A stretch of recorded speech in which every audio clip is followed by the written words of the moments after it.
The auction at Cutters Bluff County Fairgrounds lasted 4 hours, and for most of it, nobody paid attention to Willa Creston. She stood near the back in a canvas jacket that had seen better years. Holding a bidding paddle she'd almost talked herself out of picking up. Watching strangers purchase foreclosed boats and decommissioned farm equipment, and one very confused riding lawnmower that kept getting described as a fixer-upper with character.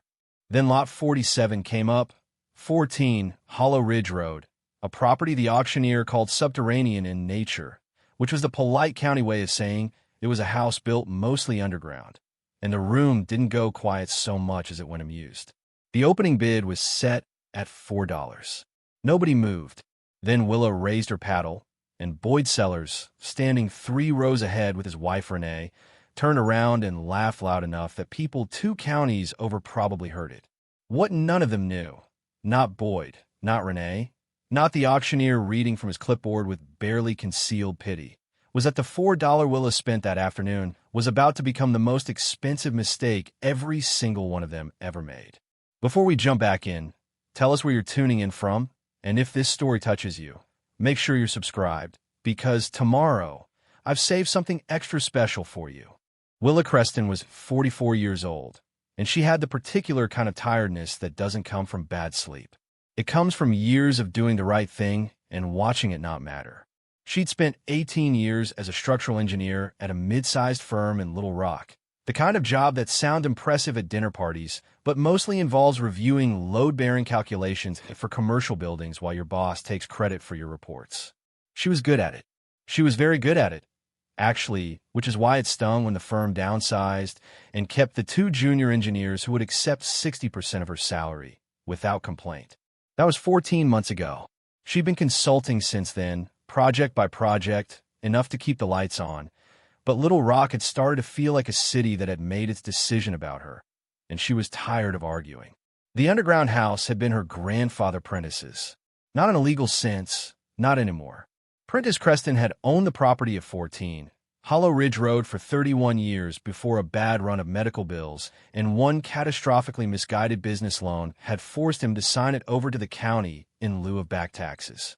That was 9 years ago, 2 years before he died. Willa had been there the afternoon he handed over the paperwork. She'd sat in the county assessor's office and watched an 81-year-old man fold his hands in his lap and stare at the wall, while a clerk stamped his signature with the practiced indifference of someone processing their 14th transaction of the day. Prentice hadn't said a word on the drive home. He'd looked out the passenger window at the Arkansas Hill country rolling past, and Willa had not known what to say either, so they'd driven in silence for 40 minutes and then eaten soup at his kitchen table and talked about other things. He died on a Thursday in February, in the middle of a sentence about a woodpecker he'd been watching from his window. She thought about that property every year since. Not obsessively, not in a way she could have explained to anyone without sounding like she'd misplaced her sense of proportion, but it was there a low-frequency hum in the background of other decisions. Prentice had built that house himself over 3 years in the late 1970s, largely by hand, with a stubbornness that his neighbors had found baffling and his family had found alarming. He dug into a south-facing hillside on a piece of land nobody else wanted because the slope was awkward and the access road turned to mud every spring. He'd built his living room 8 feet below grade, his bedroom 10, his kitchen tucked into the hillside so that the north wall was solid Arkansas limestone. The roof was earth and grass.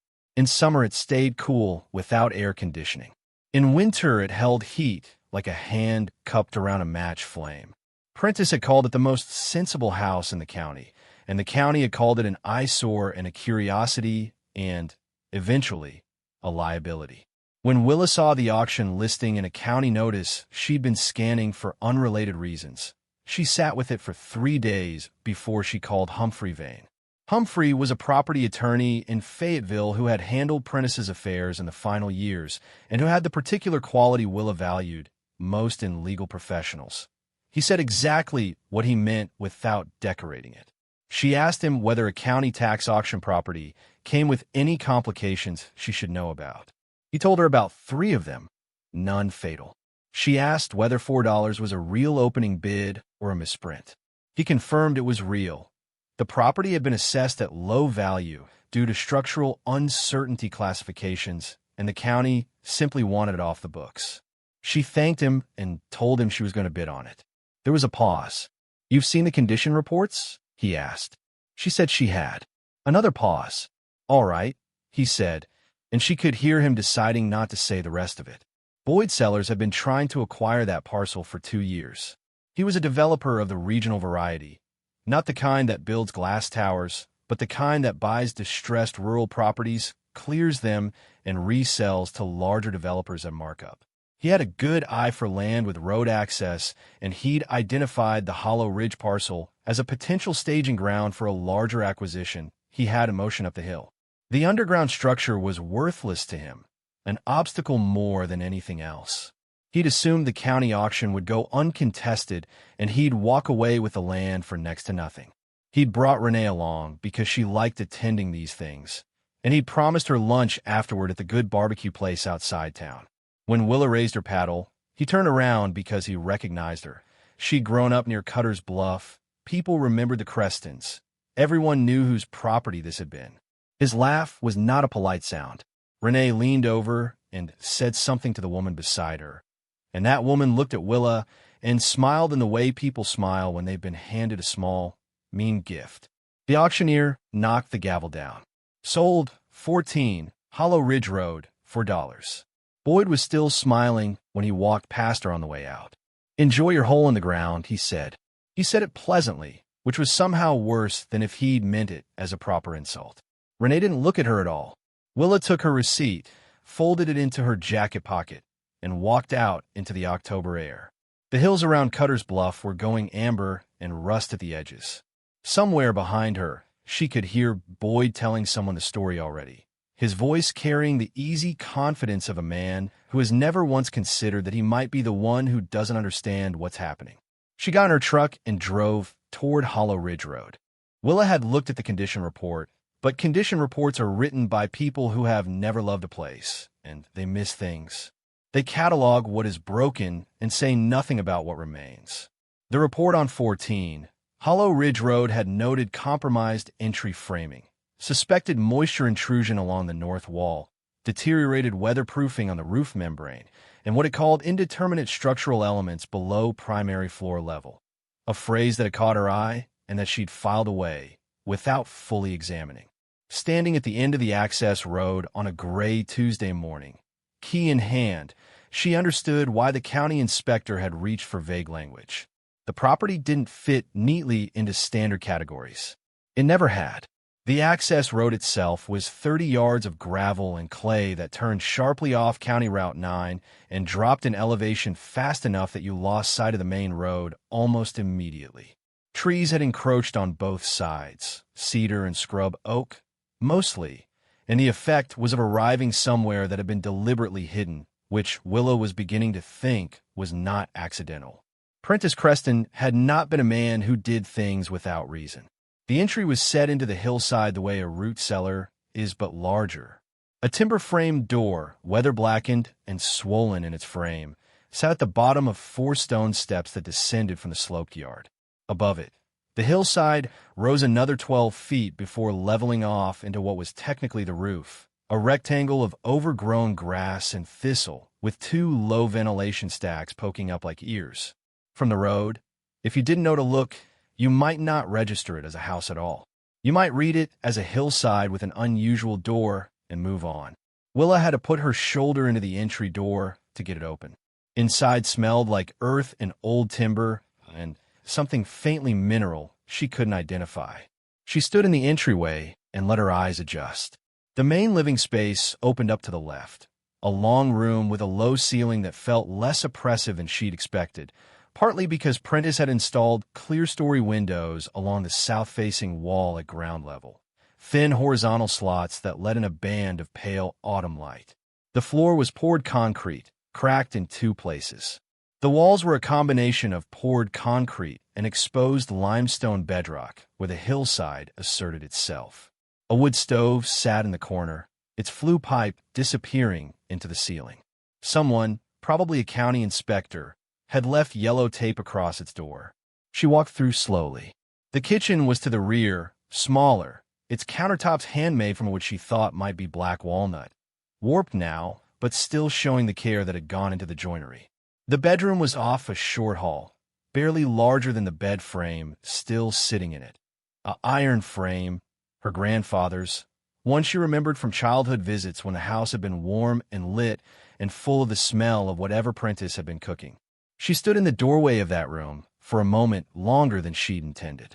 She was measuring the south wall of the kitchen when she heard tires on the gravel outside. Boyd Sellers hadn't knocked. He stepped through the open entry door with the unhurried ease of someone who considers a space his regardless of what the paperwork says, and stood in the living room looking around with an expression of theatrical dismay. "Hell of a thing you've taken on," he said. Willa kept her tape measure in her hand. "I didn't hear you knock." Door was open. He looked at the cracked floor, the stained ceiling. "I'll be straight with you. I got a project moving on the parcels uphill from here, and this land would be useful to me for staging. I'm prepared to offer you $800 and save you the trouble of whatever you think you're going to do with this." $800. 200 times what she'd paid. He said it like a favor. "I'm not selling," Willa said. He studied her for a moment with the patient expression of someone who believes that no is a starting position. Place needs a new roof membrane, new entry framing, probably full electrical. You're looking at costs that don't make sense for a property worth what this is worth. I appreciate the assessment." He looked around the room one more time, nodded slowly as if confirming a private suspicion, and left without saying goodbye. She heard his truck reverse up the access road. Willa stood in the quiet that followed and looked at the floor. The cracked concrete, the two fracture lines running roughly parallel across the main living space. She crouched down and pressed her palm flat against the surface. Cold. And something else, a faint unevenness near the far wall, where the concrete met the limestone bedrock, that her engineer's eye flagged without her having to think about it. The floor was not entirely solid. There was something below it. She didn't act on it immediately. That was the engineer in her, the part that had learned, over 18 years of structural work, that the worst decisions come from moving before you understand what you're looking at. She made notes instead. Dimensions of the anomaly, approximate location relative to the north wall, the quality of the sound when she knocked her knuckle against the concrete in different spots. Hollow in one area, solid everywhere else. She photographed the floor from multiple angles and then went back to the motel room she'd rented by the week in Cutters Bluff and sat with her laptop and her grandfather's memory and tried to think. Prentice Creston had been an unusual man in the specific way that quiet, self-educated people from rural Arkansas sometimes are, broad in his reading, narrow in his conversation, deeply private about the things that mattered most to him. He'd worked 30 years as a surveyor for the county before retiring, which meant he understood land the way most people understand their own handwriting. Intimate, instinctive. He'd known every elevation change and soil composition shift on 1,000 square miles of hill country, and he had chosen this specific hillside, this specific slope, this specific patch of limestone-threaded earth to dig his house into. Willa had always assumed it was stubbornness, a man picking an argument with conventional thinking because he could. Standing in that motel room with her photographs open on the screen, she started wondering if it had been something else entirely. Boyd's offer sat in her head like a splinter. $800. The speed of it bothered her more than the amount. He'd arrived the morning after she took possession, with a number already prepared, which meant he'd been thinking about this parcel carefully enough to have a figure ready. Developers who want land for equipment staging don't move that fast. They send someone junior to make an exploratory call. They don't show up themselves. She called Humphrey Vane that evening. "What do you know about the subsurface rights on the Hollow Ridge parcel?" she asked. A pause, longer than his pauses usually were.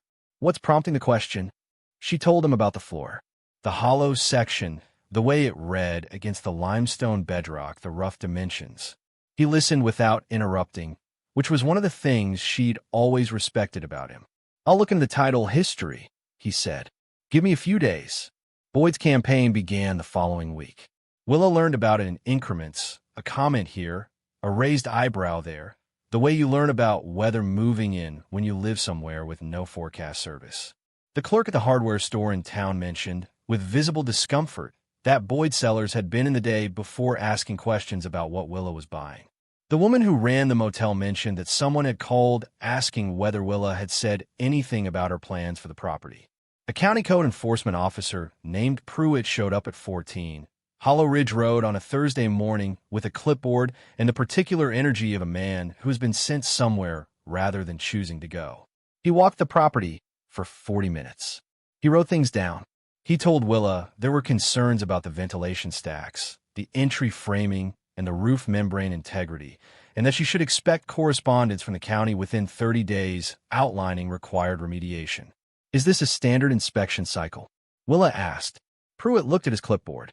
"Complaint-driven," he said, and had the decency to look slightly uncomfortable about it. She thanked him and watched him drive away, and then went inside and got back to work.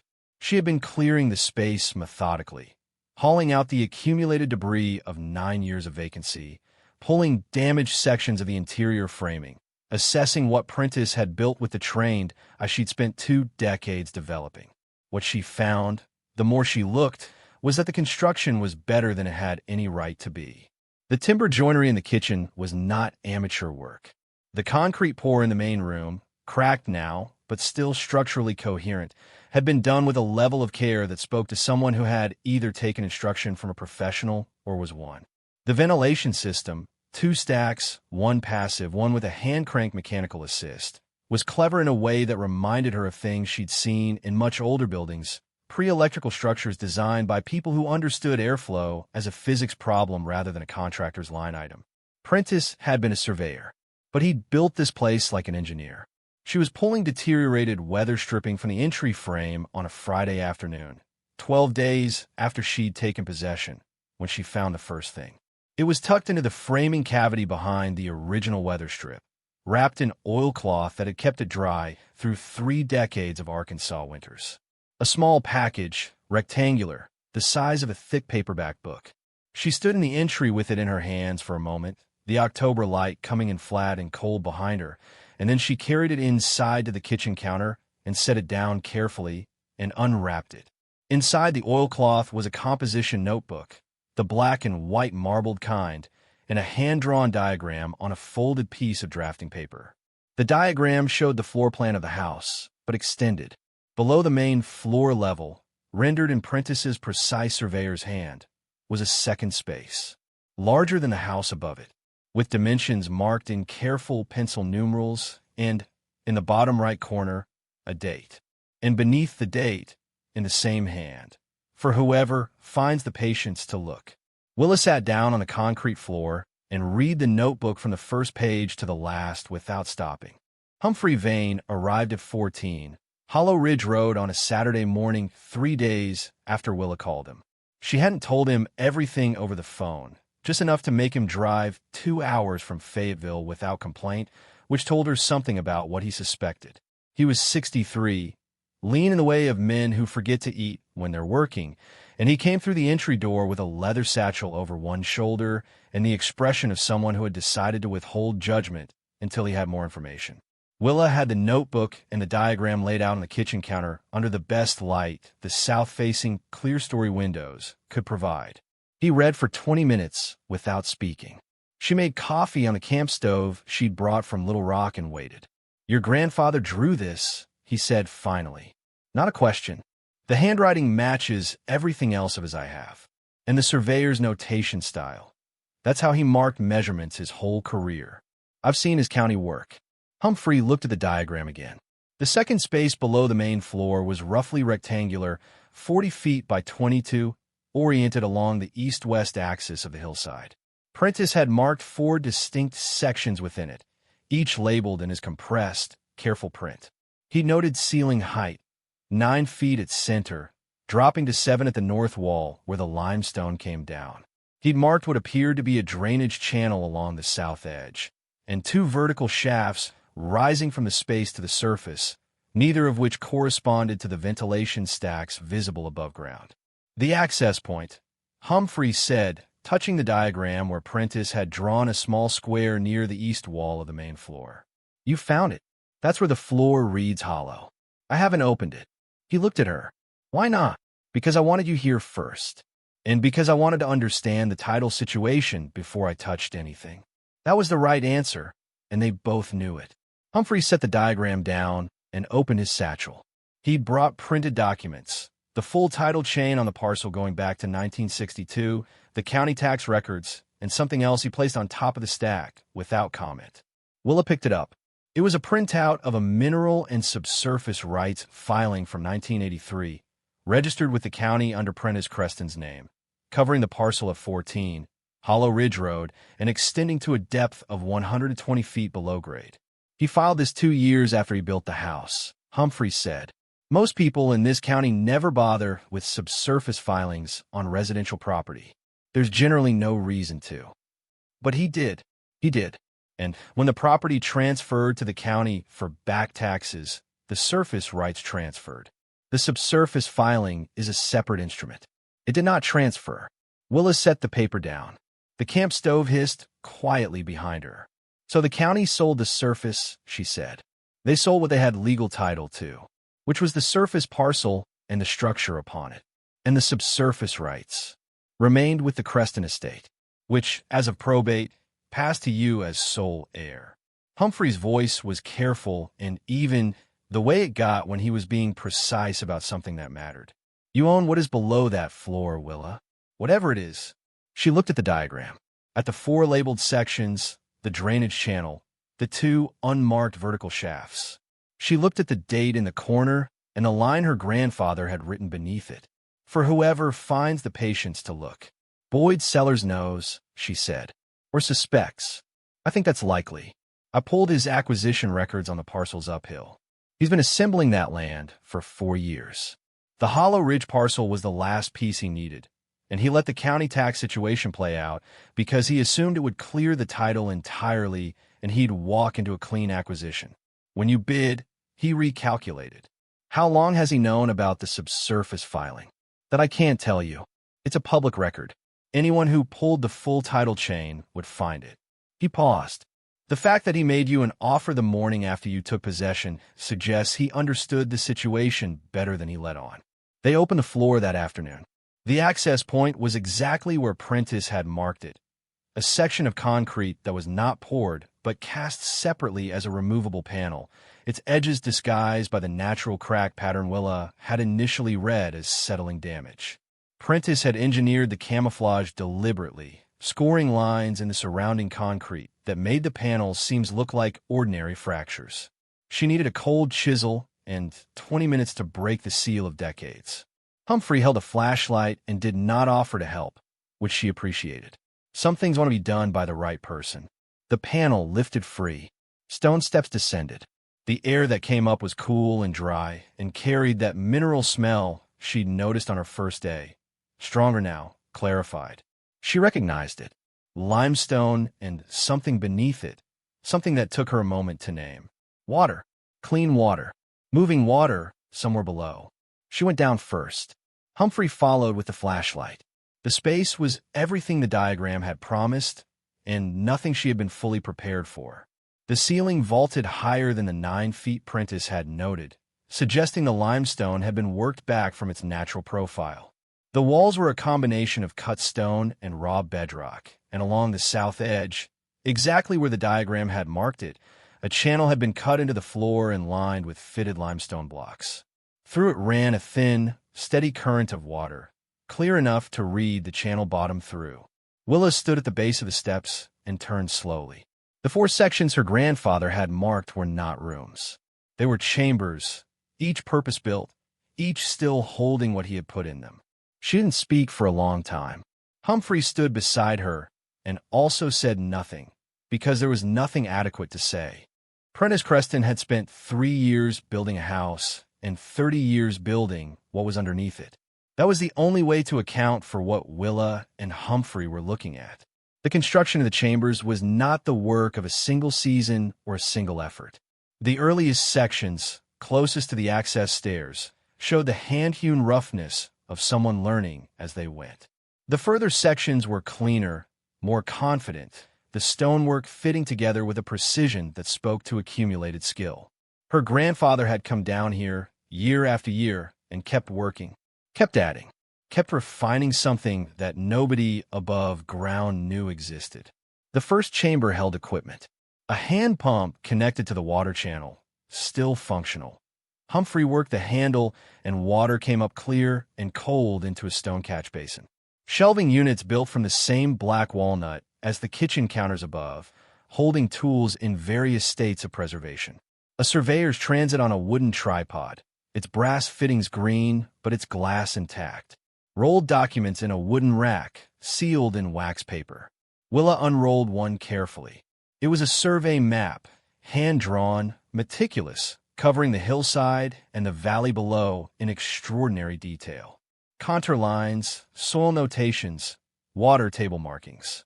A dozen others in the rack were similar, each covering overlapping sections of the surrounding land, each annotated in Prentice's compressed handwriting with observations that spanned, based on the dates in the corners, from 1974 to 2003. 30 years of private survey work on land he did not own, but understood better than anyone. The second chamber was the one that made Humphrey reach for his pen. It held records, wooden filing cabinets, 4 of them, sealed with wax along their drawer edges the way a careful man seals things he intends to last. Inside, folders, each labeled, each containing documents that Willa could only begin to process in the hour they had before the flashlight battery started its first warning flicker. Mineral assay reports, water flow measurements taken at seasonal intervals over decades, correspondence with a geologist at the University of Arkansas, letters going back to 1979 discussing the hydrology of the hillside and the limestone formation beneath it. A survey of the water channel running through the fourth chamber, with flow rate measurements and a chemical composition analysis that Prentice had apparently paid a private laboratory to conduct in 1988. The laboratory report used language Willa recognized from her engineering background. The water was not surface runoff. It was an artesian flow, emerging from a pressurized aquifer in the limestone formation, consistent in temperature and chemical composition across all seasons of measurement. The flow rate Prentice had recorded, modest, steady, unvarying, represented something that water engineers and municipal planners spend careers looking for.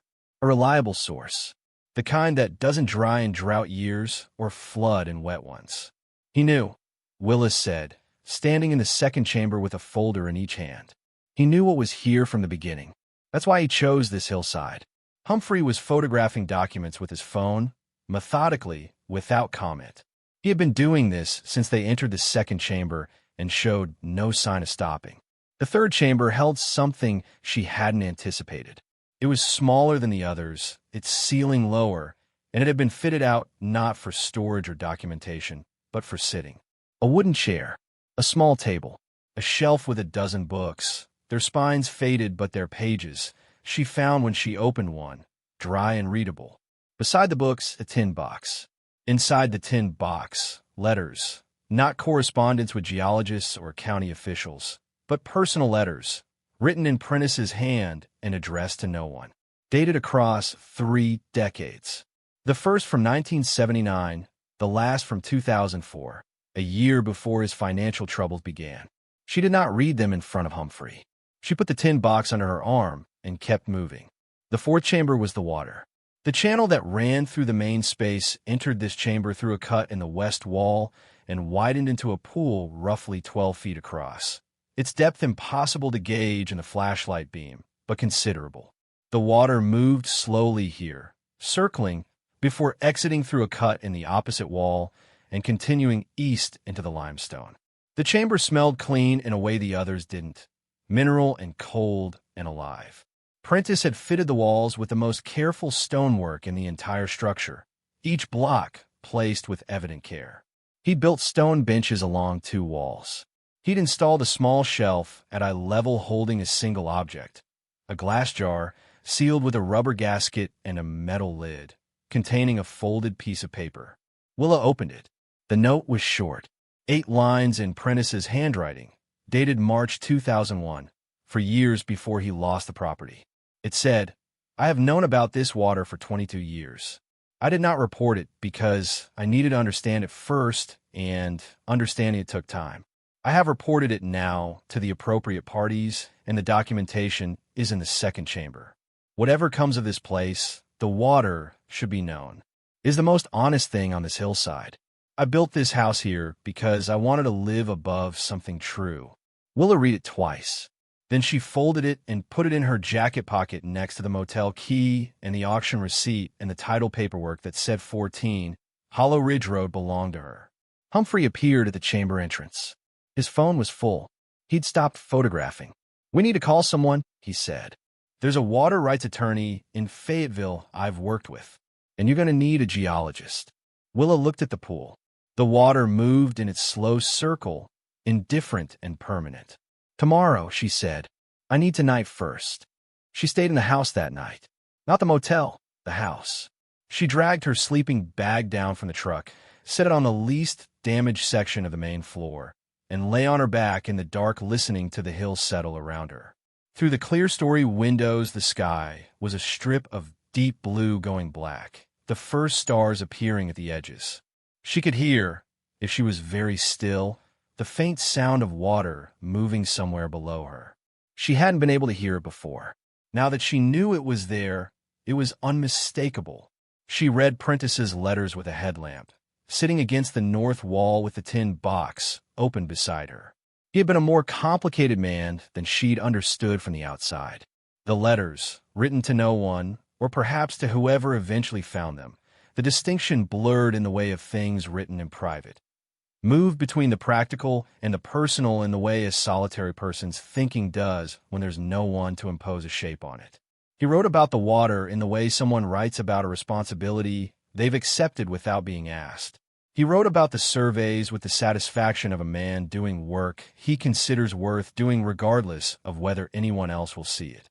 And he wrote, in the later letters, about Willa, not sentimentally, not in the performing way of people who write letters they imagine being read at their funerals, but with the plain directness of someone recording an observation they consider factually important. She sees how things fit together. He wrote in a letter from 2003, when Willa had been 22 and finishing her engineering degree. Most people look at a structure and see the surface. She looks at a structure and sees the logic of it. That's not taught. You either have it or you don't. She has it. She set that letter down on the sleeping bag and stared at the ceiling for a while. In the morning, she called Dr. Anselm Quill. She'd found him through the University of Arkansas Geology Department, where a faculty directory listed him as a hydrogeologist with 30 years of fieldwork in karst terrain, the technical term for landscapes shaped by soluble rock, predominantly limestone, of exactly the type underlying Cutters Bluff. She had emailed him 4 days earlier with a summary of what she'd found and photographs of Prentice's laboratory report from 1988. His reply had been brief. "The flow rates and chemical composition you've described are consistent with a confined aquifer system. If the measurements are accurate, this warrants serious attention. I want to see you in person." He arrived at 11 in a muddy Land Cruiser with 2 graduate students and enough equipment to stock a small laboratory. He was 60, compact, unhurried, with the deeply weathered look of someone who has spent more time outdoors than in.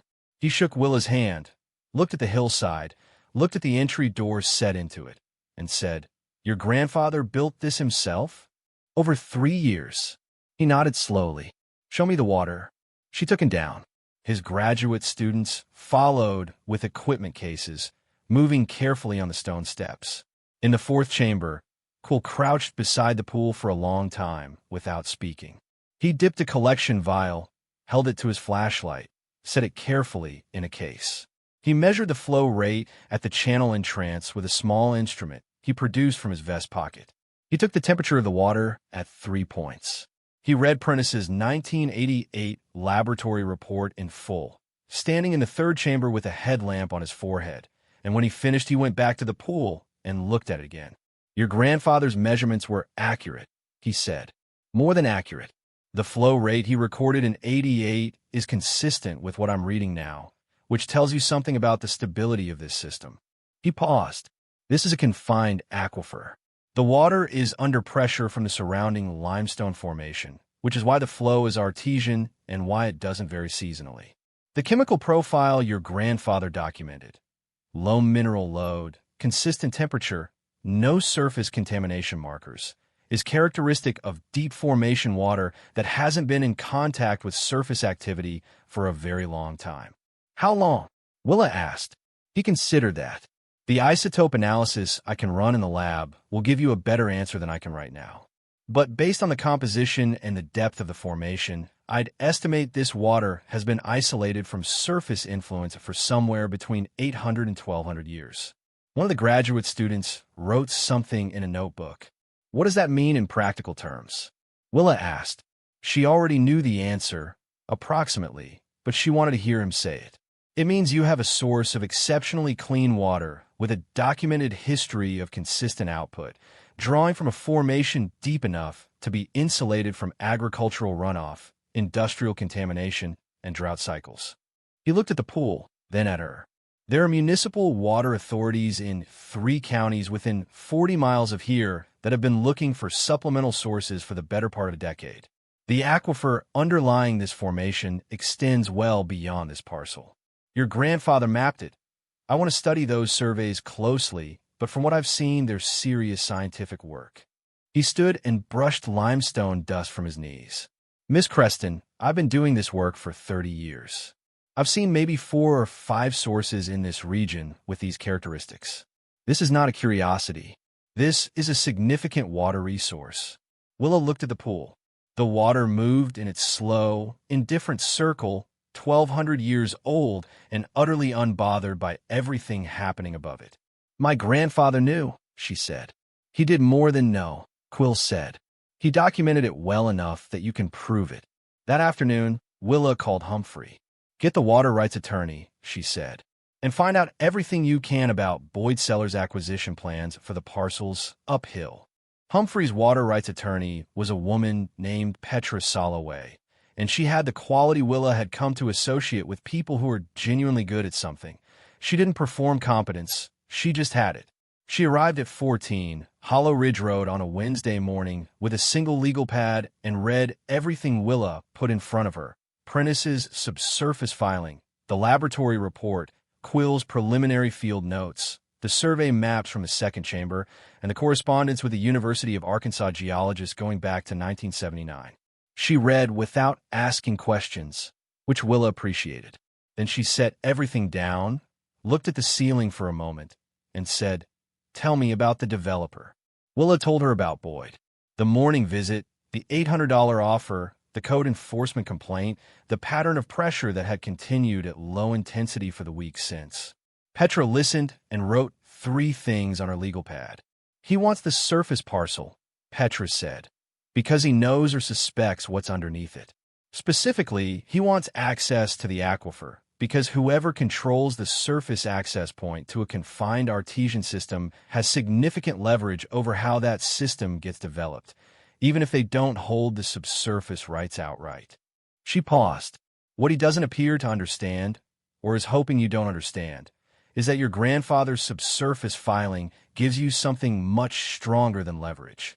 It gives you standing. To do what? Willa asked. To negotiate with the municipal water authorities directly. Without him, she tapped the subsurface filing. This instrument covers extraction rights to a depth of 120 feet. The aquifer formation, based on Quill's preliminary assessment, sits between 60 and 90 feet below grade at this location. You are squarely within your filing. Boyd Sellers can own every parcel uphill from here, and it doesn't change what you control. Willa sat with that for a moment. What would a development agreement with a municipal authority look like? She asked. Petra outlined it plainly. A water authority would pay for the infrastructure, the extraction equipment, the pipelines, the treatment facilities. They would pay a per-volume extraction fee for the water drawn from the aquifer. They would pay a surface access fee for the right to operate on the parcel. And they would enter into a long-term agreement, typically 25 to 40 years, that would generate consistent revenue regardless of what happened to property values or development patterns in the surrounding area. What kind of numbers? Willa asked. Petra named a range. It was not a number that required any dramatic reaction, but Willa felt something shift in her chest when she heard it. Not excitement exactly, more like the sensation of a load-bearing calculation resolving correctly. The kind of feeling she used to get when a structural analysis came out clean. He needs this parcel, Humphrey said. Without water access, his assembled land is worth substantially less to the resort developer. Possibly the developer walks entirely.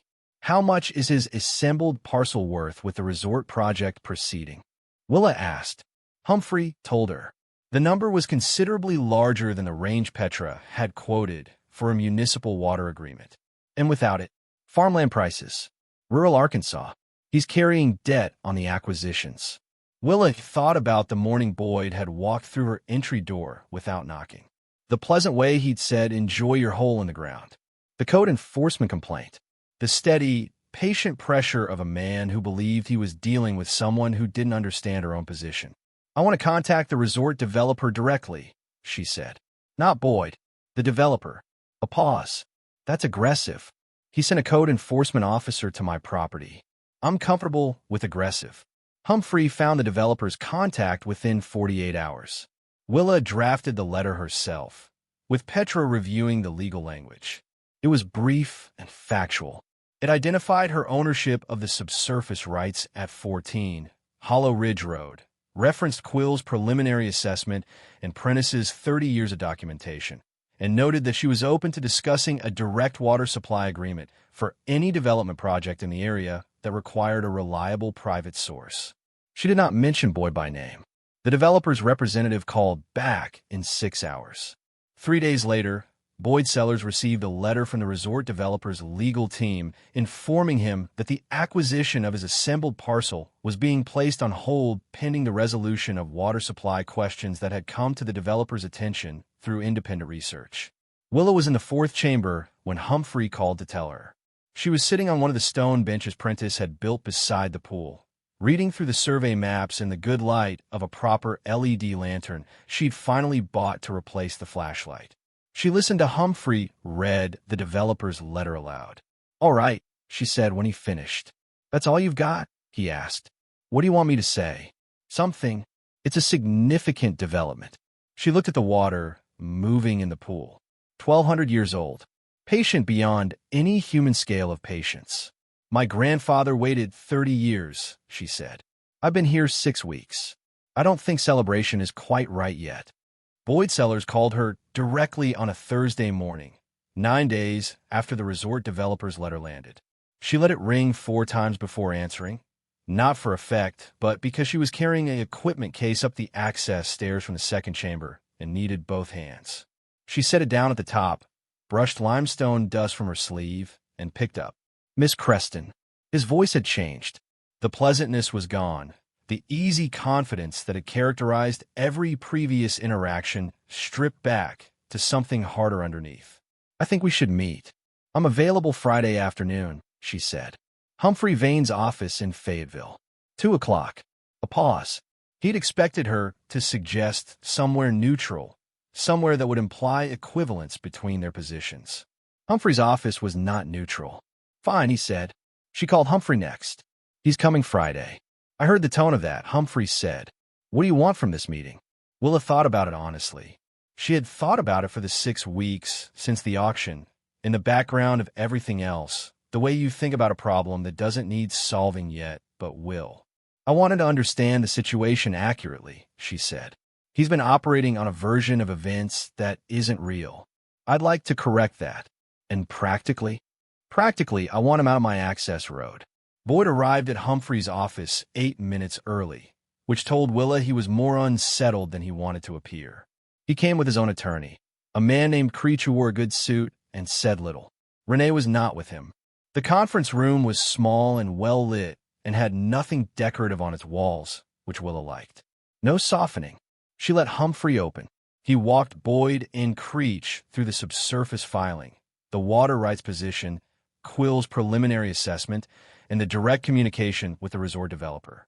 He did it without editorializing, which was the right approach. The facts were sufficient. Boyd listened with the stillness of a man, controlling his reaction deliberately. When Humphrey finished, Boyd looked at Willa directly for the first time since the auction. "You went around me to the developer," he said. "I contacted a party who had an interest in what I own," Willa said. "That's not going around you." That's a separate conversation. You knew what it would do to my project. I knew what it would do to your project as you'd structured it. That structure depended on acquiring something that wasn't available.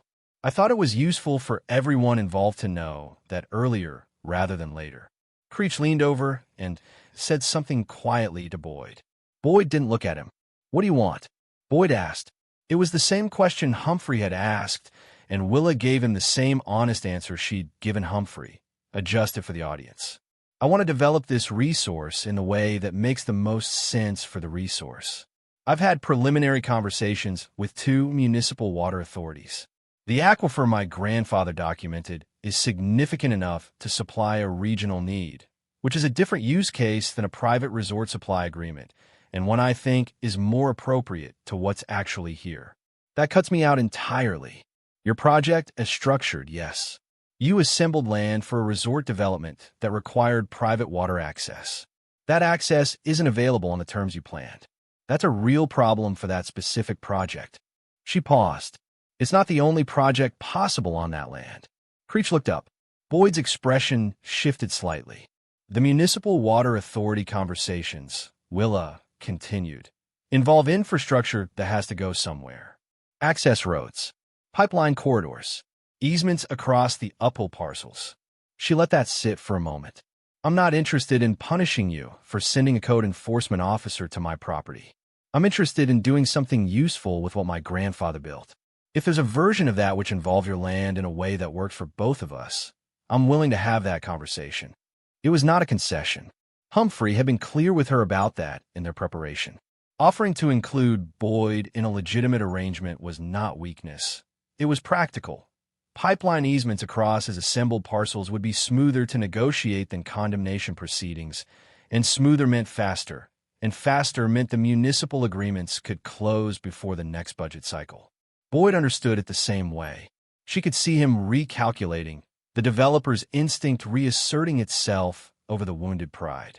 I need to see Quill's full assessment, he said. When it's complete, Petra Soloway will share the relevant sections. They shook hands at the end. Not warmly, but genuinely. Creech packed his notepad. Boyd paused at the door. Your grandfather, he said. Did he know what he had down there? Yes, Willa said. He always knew. Boyd nodded once and left. The municipal agreement closed on a Tuesday in late March, 7 months after Willa had raised her paddle at the Cutters Bluff County Fairgrounds and paid $4 for a hole in the ground.